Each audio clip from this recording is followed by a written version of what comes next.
फिलिस्तीनी चरमपंथी समूह हमास ने इसराइल पर अब तक का अपना सबसे बड़ा हमला किया है, जिसमें आतंकवादियों ने हजारों रॉकेट दागे। हमास ने जिस तरह तीन तरफ जमीन, आसमान और समुद्र से ही हमला किया वो वाकई चौंकाने वाला था। इतना ही नहीं, उसने बॉर्डर फेंसिंग को बुलडोजर से तोड़ा, मोटर बाइक्स और स्पीड बोट और पैराग्लाइडर से हमास के लड़ाके गाजा सीमा के करीब इजरायली इलाकों में भी घुस गए। नमस्कार, मनी कंट्रोल हिंदी देख रहे हैं आप, मैं शुभम। हमास की एक सबसे बड़ी पहचान इजराइल के खिलाफ सशस्त्र अभियान चलाने की है। हालांकि 7 अक्टूबर के हमले ने पूरी दुनिया को हैरत में डाल दिया था। हैरानी इस बात की है कि 360 वर्ग किलोमीटर में फैला ये इलाका गाजा पट्टी, जहां एक तरफ से इजराइल तो दूसरी तरफ से मिस्र उसे कंट्रोल करता है, उस जगह से इतने बड़े हमले को अंजाम देना कैसे मुमकिन हो गया और इसकी कानो कान किसी को कैसे भनक तक नहीं लगी।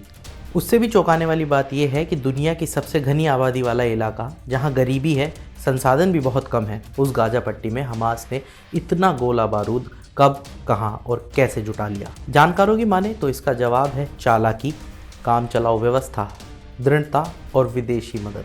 तो चलिए आज इसी पर एक नज़र डालते हैं कि यह हमास क्या है और इसके पास हथियारों की इतनी खेप कैसे पहुंचती है। तो आइए सबसे पहले जानते हैं कि हमास संगठन क्या है। हमास की स्थापना 1987 में मिस्र में मुस्लिम ब्रदरहुड की एक शाखा के रूप में हुई थी, जो फिलिस्तीनियों की तरफ से इजराइल के खिलाफ पहले इंतिफादा विद्रोह के तुरंत बाद किया गया था। तो अभी इंतिफादा का मतलब क्या है, बताते चले कि वेस्ट बैंक और गाजा पट्टी पर इजरायली कब्जे के खिलाफ हुए फिलिस्तीनी विद्रोह को इंतिफादा कहा जाता है। पहला इंतिफादा 1987 से 1993 तक चला और दूसरा 2000 में शुरू हुआ। उस समय हमास को 3 स्तंभों पर बनाया गया था। पहला था धर्म, दूसरा था दान और तीसरा इजराइल के खिलाफ लड़ाई। साथ ही इसके एक मिलिट्री विंग की स्थापना भी की गई, जिसका नाम इज़ अल-दीन अल-कसम रखा गया। ये नाम 1920 के दशक में सक्रिय रहे उग्रवादी सीरियाई उपदेशक के नाम पर रखा गया था। 2006 के चुनाव के बाद से गाजा पट्टी का नियंत्रण हमास के हाथ में है। इस इलाके से इजराइल की वापसी के 1 साल बाद यहाँ चुनाव कराए गए थे। इसके बाद इसकी सीमाओं और हवाई क्षेत्र को इजराइल और मिस्र बड़ी ही सख्ती से कंट्रोल करते आ रहे हैं। गाजा की ज़्यादातर युवा आबादी हमास के शासन के तहत पैदा हुई। वहीं कुछ बुजुर्ग फिलिस्तीनी जो फिलिस्तीनी लिबरेशन ऑर्गेनाइजेशन में भ्रष्टाचार से निराश थे, उन्होंने भी उस समय हमास को ही वोट दिया। अब आते हैं कि आखिर इस हमास का मकसद क्या है, ये करना क्या चाहता है। तो पीएलओ के उलट हमास इजराइल राज्य को मान्यता नहीं देता, जबकि पीएलओ को अंतर्राष्ट्रीय स्तर पर फिलिस्तीनी नेतृत्व के रूप में स्वीकार कर लिया गया था, क्योंकि उसने 1993 में ओस्लो समझौते के बाद इजराइल के शांतिपूर्वक अस्तित्व के अधिकार को मान लिया था। इसके बजाय हमास अपनी ऐतिहासिक सीमाओं के आधार पर भूमध्य सागर से जॉर्डन नदी तक फैले फिलिस्तीन राज्य की वकालत करता है। अब सवाल है कि हमास को आखिर कहां से मिलता है इतना हथियार। ये बात किसी से छिपी नहीं है कि हमास को ईरान और लेबनान के हिजबुल्लाह का खुला समर्थन है। सवाल यह है कि हमास के पास ये हथियार कैसे पहुंचते हैं और इस हमले के लिए उसने किस तरह से तैयारी की थी। CIA की वर्ल्ड फैक्ट बुक में कहा गया है कि हमास अपने हथियार खुद भी बनाता है और तस्करी के जरिए भी हासिल करता है।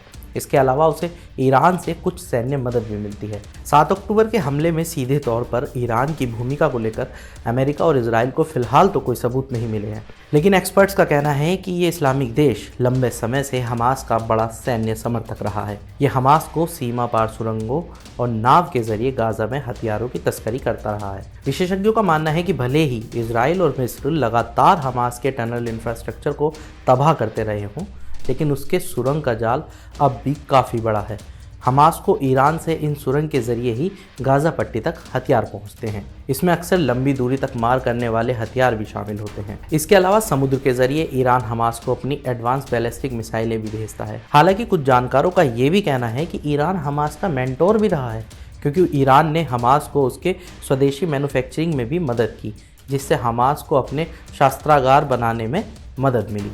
लेबनान में रहने वाले हमास के एक वरिष्ठ अधिकारी ने रशिया टुडे के अरबी न्यूज़ चैनल RT अरबिक को हमास के हथियार बनाने के बारे में जानकारी दी थी। हमास के नेशनल रिलेशंस अब्रॉड के प्रमुख अली बराका ने बताया कि हमारे पास हर चीज़ के लिए, जैसे कि 250 किलोमीटर, 160 किलोमीटर, 80 किलोमीटर और 10 किलोमीटर की रेंज वाले रॉकेट के लिए लोकल फैक्ट्रियाँ हैं। अली ने बताया कि हमारे पास कलाशनिकोव राइफल और उनकी गोलियों के कारखाने हैं। हम रूस की अनुमति से गोलियों का निर्माण करते हैं। हम इसे गाजा में ही बना रहे हैं। उन्होंने बताया कि बड़े हथियारों के लिए ईरान की इस्लामिक रेवोल्यूशनरी गार्ड कॉर्प्स लगभग 2 दशकों से हमास के इंजीनियर को हथियार की ट्रेनिंग दे रही है। ये ईरानी सेना की एक यूनिट है जिसकी जवाबदेही सीधा ईरान के सुप्रीम लीडर को है। तेहरान हमास के हथियार बनाने वालों को ट्रेनिंग भी देता है। हमास के रॉकेट और मिसाइल इंजीनियर ईरान के रीजनल नेटवर्क का हिस्सा हैं। लेकिन एक सवाल ये भी है कि हमास अपने देसी हथियारों के लिए ये सब कच्चा माल कैसे जुटाता है, तो इसकी भी एक अनोखी तरकीब है। गाजा में ऐसी कोई हैवी इंडस्ट्री नहीं है जो दुनिया के ज़्यादातर हिस्सों में हथियारों के प्रोडक्शन का समर्थन कर सके। CIA फैक्ट बुक के अनुसार इसकी मेन इंडस्ट्री कपड़ा, फूड प्रोसेसिंग और फर्नीचर है। उससे भी ज़्यादा इसका सबसे बड़ा एक्सपोर्ट स्क्रैप आयरन है, जो गाज़ा के नीचे सुरंग नेटवर्क में हथियार बनाने के लिए सबसे ज़्यादा मटेरियल दे सकता है। अब आते हैं कि हमास ने कैसे की इजराइल पर इतने बड़े हमले की तैयारी। लेबनान में हमास के अधिकारी बराका ने कहा कि उनका संगठन पिछले 2 साल से 7 अक्टूबर वाले इस हमले की तैयारी में जुटा था। हालांकि उन्होंने हमले की योजना में किसी बाहरी ताकत का कोई जिक्र नहीं किया। उन्होंने केवल इतना कहा कि हमास के सहयोगी हथियारों और पैसे से हमारा समर्थन करते हैं। हालांकि उन्होंने ये माना कि वो ईरान ही है जो उन्हें पैसा और हथियार देता है। हमास की तकनीकी सहायता और ईरान से तस्करी किए गए हिस्सों के साथ गाज़ा के भीड़ भाड़ वाले शहर में एक सीक्रेट वर्कशॉप में मिसाइल, रॉकेट और आत्मघाती ड्रोन का निर्माण किया गया है। एक बात और कि कहीं ना कहीं गाज़ा पर इजराइल के पिछले हमलों से भी हमास को हथियार बनाने में काफ़ी मदद मिली है। अब आप सोच रहे होंगे कि आखिर ऐसा कैसे हो सकता है कि इजराइल जहां उसे नष्ट करने पर तुला है, उसे नेस्तो नाबूद करने पर तुला है, तो उसके हमलों से ये हथियार कैसे बना सकता है। इसका जवाब कुछ विशेषज्ञ ऐसे देते हैं कि जब इजरायली गाज़ा पर हवाई हमले करते थे तो उसके बाद क्या बचता था? मेटल शीट, मेटल पाइप, सरिया, बिजली के तार। बस इन सबको हमास के लड़ाके इकट्ठा करते और अपने हथियारों की वर्कशॉप में ले जाते, जहां ये कबाड़ रॉकेट ट्यूब या दूसरे विस्फोटक डिवाइस का रूप ले लेते। इससे ये कहना भी गलत नहीं होगा कि IDF के ऑपरेशंस ने भी अप्रत्यक्ष रूप से हमास को वो मटेरियल दिला दिया जिसे गाज़ा में सीधे तौर पर लाना हमास के लिए मुश्किल था, या पट्टी में उस सामान पर प्रतिबंध है।